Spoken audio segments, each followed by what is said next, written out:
Hello guys and welcome back to the channel. In this video, I'm going to show you how you can download apps in iPhone without payment method. So let's get started.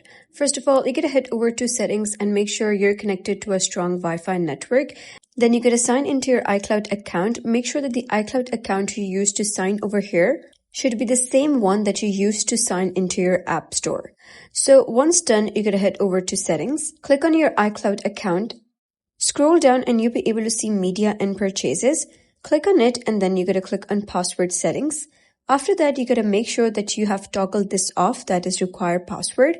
Toggle it off and then you gotta go back to settings again. Scroll down over here and click on screen time. Scroll down once again and click on content and privacy restrictions. Over here, you gotta click on iTunes and App Store purchases. Click on installing apps and make sure it is allowed. Now, when you go back to your app store and download any application, it won't require any payment method. And that is basically how you can download apps in iPhone without payment method.